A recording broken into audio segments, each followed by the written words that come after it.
Hey everyone, welcome back. I am Deepika, and today's video is one that I genuinely wish someone had shown me when I first started learning Salesforce. Because today I'm going to teach you a framework that will completely change how you learn new skills. Whether you want to learn Salesforce development, crack your next certification, transition into a new tech role, or pick up a completely new technical skill, this framework works for all of it. And the best part, it is simple enough that you can start using it today. Most people learn the hard way. They watch hours of videos, take certification after certification, feel incredibly busy but make no real progress in their career. Sound familiar? That ends today. Let's get into it. The framework is called DSSS. 4 letters, 4 steps. Let me break each one down. Step 1 is called Deconstruction. Here is how most people approach learning Salesforce or any technical skill. They say something like, I want to become a Salesforce developer, or I want to get into CPQ, or I want to land a 6-figure tech job, big, vague, 10,000 feet in the air, and then they have absolutely no idea what to actually do first. So they just start clicking through random trailhead modules and hope something sticks. That vagueness is the enemy of progress. Deconstruction is the solution. Deconstruction means you take that big goal and break it down into its actual building blocks. What does becoming a Salesforce developer actually require? What are the real skills, the real knowledge areas, the real things that matter on the job? Not just on the exam. And here is the most important part of this step. Do not try to figure this out alone. Find people who are already working as Salesforce developers or consultants. Talk to them, message them on LinkedIn, ask them, what do you actually use every single day on the job? What skills did your certification not prepare you for?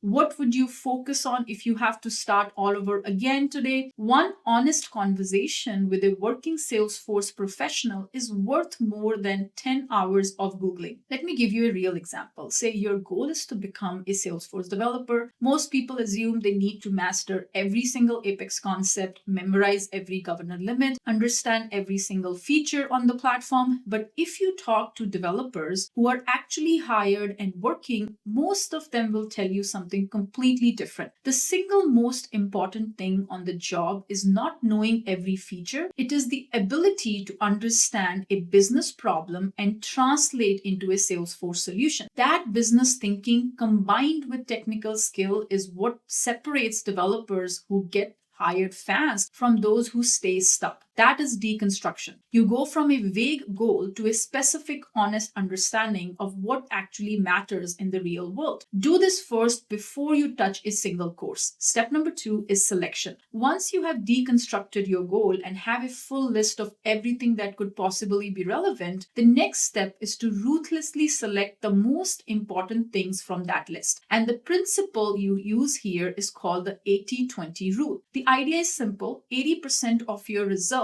will come from just 20% of your efforts. Not all skills are equal. Not all certifications are equal. Some things will move your career forward dramatically. Others are nice to know but will not make a real difference to your outcome right now. Let me give you a really clear Salesforce example. When you open Trailhead, the amount of content available is overwhelming. There are hundreds of modules, dozens of trail, multiple super badges, and a growing list of certification. If you try to learn everything, you will be learning forever and never feel ready to apply for jobs. But here is the reality. If you go to LinkedIn Jobs right now and search for Salesforce roles, you will quickly see that certain skills come up over and over again. Flows, Apex, triggers, SOQL, data modeling, CPQ, integration basics. These skills appear in the majority of job posting. That is your 20%. That is where 80% of your job opportunities are going to come from. So instead of trying to become an expert in everything on the platform, identify the small number of skills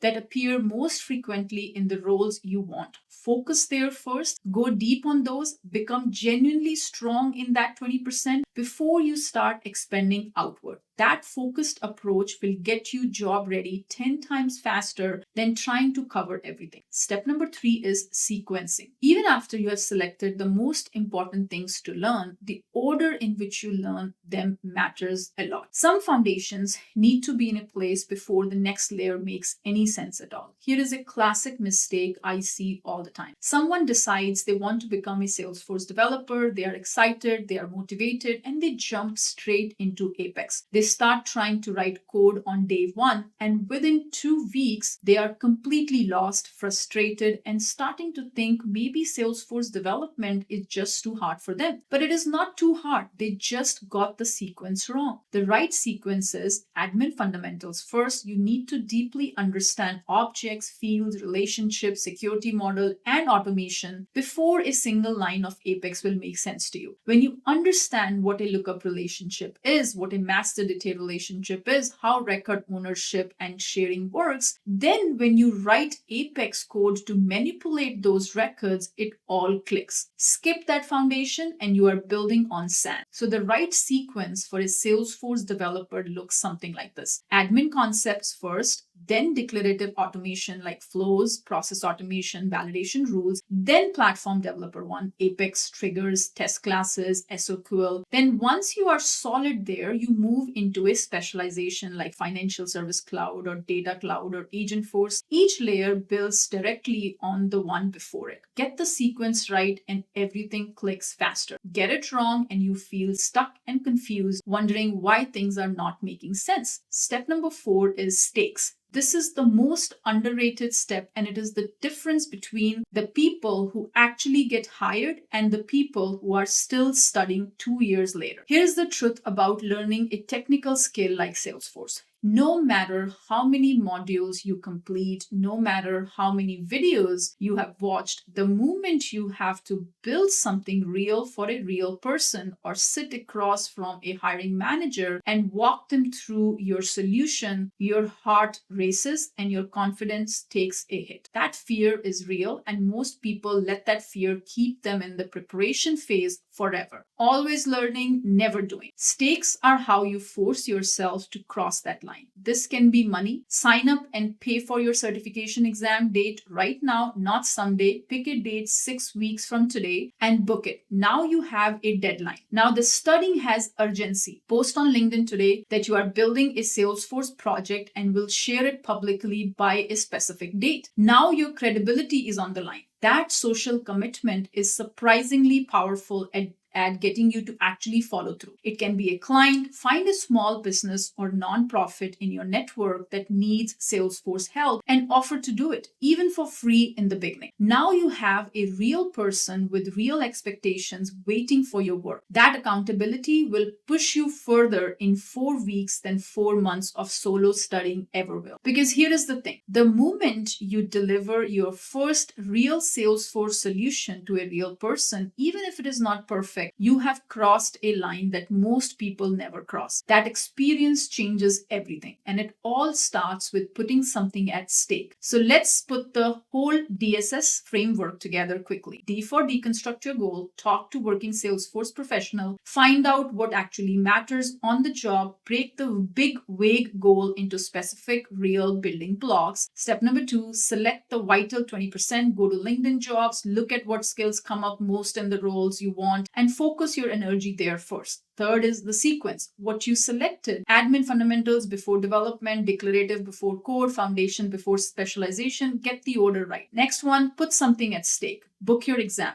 Post your commitment publicly. Find a real client. Force yourself to execute. If you want help applying this framework to your specific Salesforce or tech career situation, if you want someone to help you deconstruct your goals, identify the right skills to focus on, and build your personal 90-day roadmap, I offer one-on-one career consultations where we do exactly that together. Come with your goal and we will build your plan. The link to book the consultation is in the description. Drop a comment below and and tell me what is one Salesforce or tech skill you most want to build right now. I read every single comment and I'll definitely reply, and I definitely would love to know where you are in your journey. Share this video with someone in your network who is going around in circles with their learning and needs a clear system to move forward. Subscribe to the channel if you have not already. I'll see you in the next video. Thank you.